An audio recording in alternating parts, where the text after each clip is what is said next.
नमस्कार, दिन भर की बड़ी खबरों में आपका स्वागत है। मैं हूं शिवानी।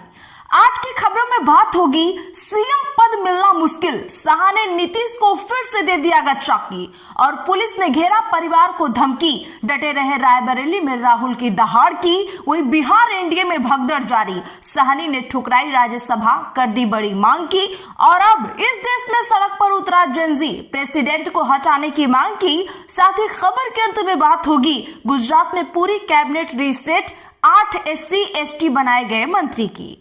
इसी के साथ आज दिन भर की सभी बड़ी और प्रमुख खबरों को जानेंगे विस्तार से। उससे पहले एक नजर सुर्खियों पर।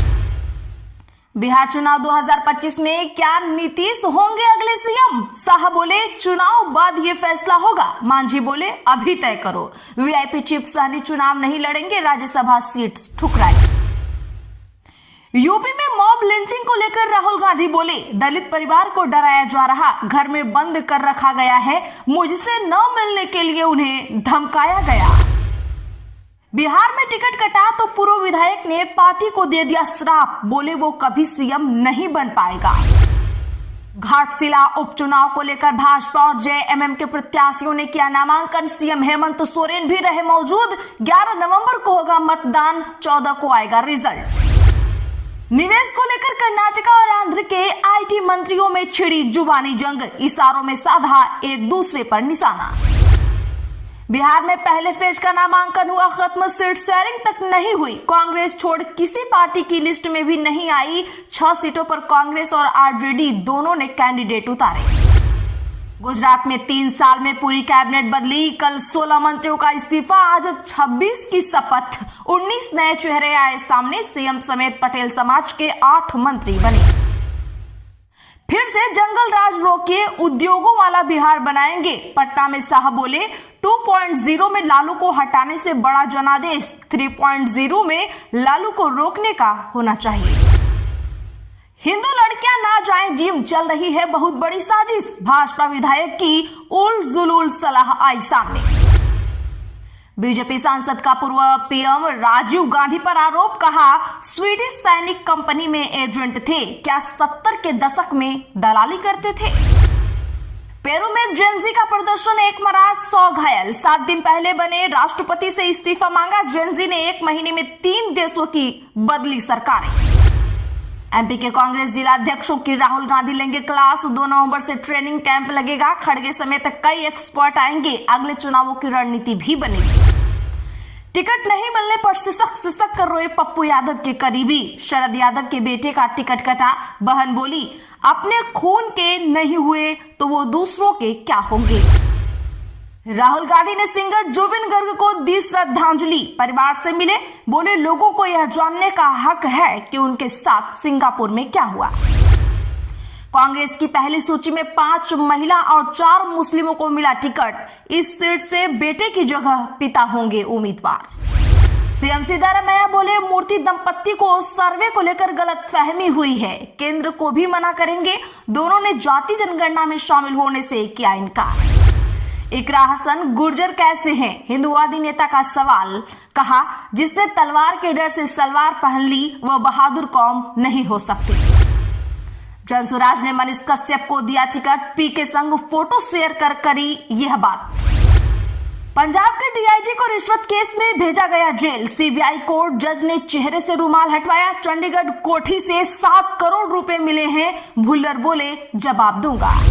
पूर्व अमेरिकी एनएसए बोल्टन पर 18 मामलों में आरोप हुआ तय, आजीवन हो सकती है जेल, ट्रंप के खिलाफ जाकर भारत का किया था समर्थन। चलिए जानते हैं बड़ी और प्रमुख खबरों को विस्तार से। उससे पहले वीडियो को लाइक करें, साथ ही आपसे रिक्वेस्ट खबरों को आखिर तक जरूर देखें।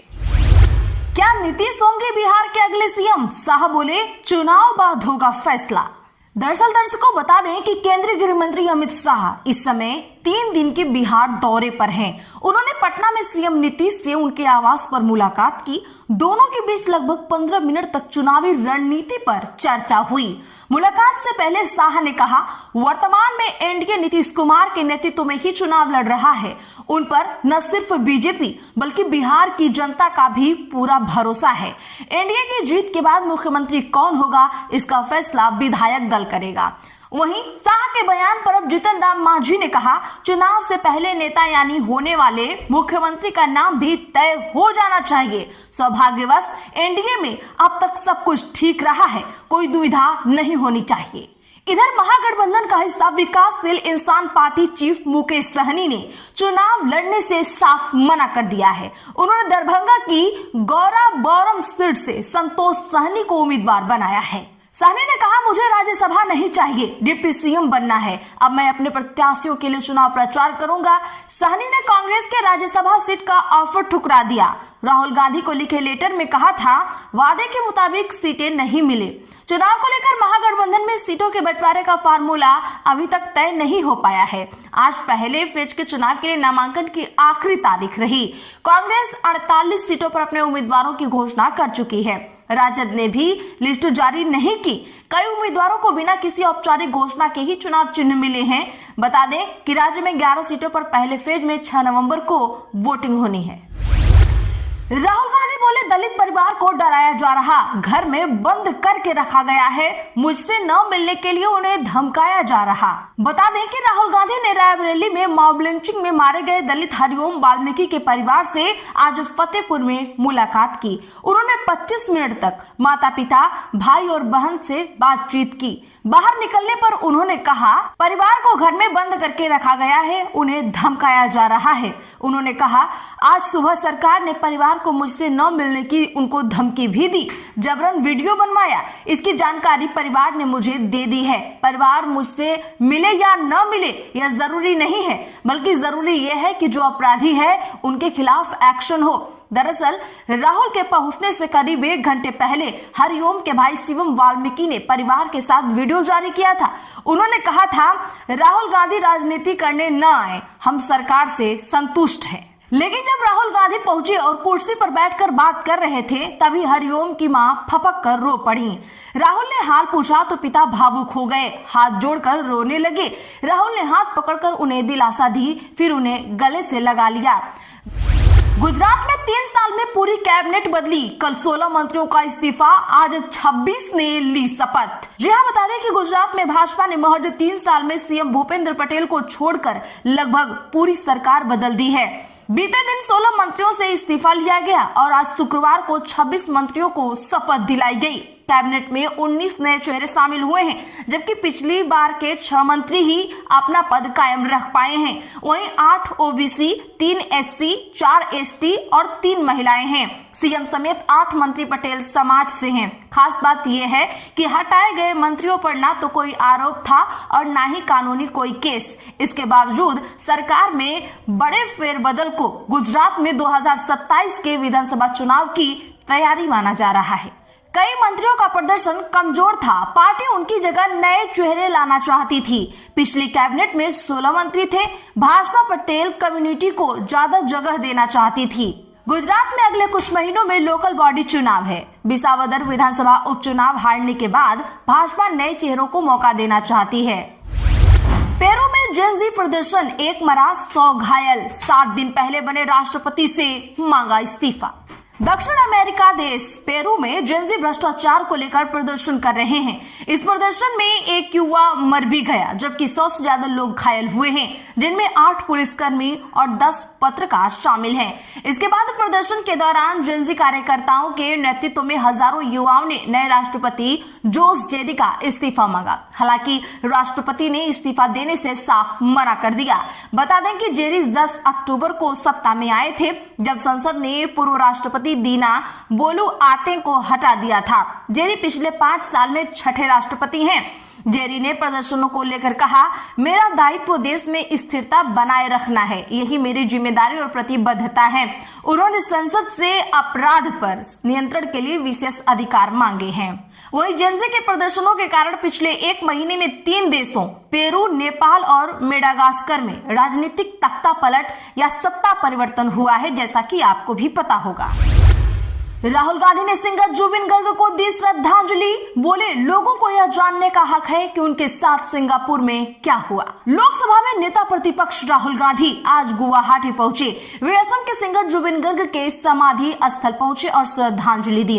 राहुल ने समाधि पर गमसा, पारंपरिक असमिया स्कार्फ भी चढ़ाया। राहुल ने वहां आयोजित नाम कीर्तन यानी प्रार्थना में भी भाग लिया और नाहौर भारतीय गुलाब शाहबलूत का पौधा भी लगाया। राहुल गांधी ने कहा, जुबिन गर्ग के परिवार और असम के लोगों को यह जानने का पूरा अधिकार है कि सिंगापुर में उनके साथ क्या हुआ। जितनी जल्दी सच्चाई सामने आए उतना ही बेहतर है, क्योंकि जुबिन गर्ग के परिवार को समाधान की जरूरत है। असम सरकार का यह कर्तव्य है कि वह उनके बारे में निष्पक्ष जांच करे और उसके परिवार को बताए कि सिंगापुर में उनके साथ क्या हुआ। राहुल गांधी जुबिन के घर जाकर परिवार के सदस्यों से भी मिले। बीजेपी सांसद का पूर्व पीएम राजीव गांधी पर आरोप, कहा स्वीडिश सैनिक कंपनी में एजेंट थे। भारतीय जनता पार्टी के सांसद निशिकांत दुबे ने आज सोशल मीडिया पर एक दस्तावेज शेयर किया, जिसमें दावा किया गया कि पूर्व प्रधानमंत्री राजीव गांधी एक स्वीडिश सैन्य कंपनी के एजेंट थे। उन्होंने कहा कि इसका मतलब है कि वह 1970 के दशक में दलाली में शामिल थे। ये पहला मौका नहीं है जब निशिकांत ने राजीव गांधी को लेकर कोई बयान दिया है। इससे पहले जुलाई में भी दुबे ने विकिलीक्स की एक पुरानी रिपोर्ट के हवाले से राजीव गांधी और इंदिरा गांधी पर आरोप लगाए थे। उन्होंने दावा किया था कि 1970 के दशक में एक फाइटर जेट सौदे में राजीव गांधी ने बिचौलिए की भूमिका निभाई थी।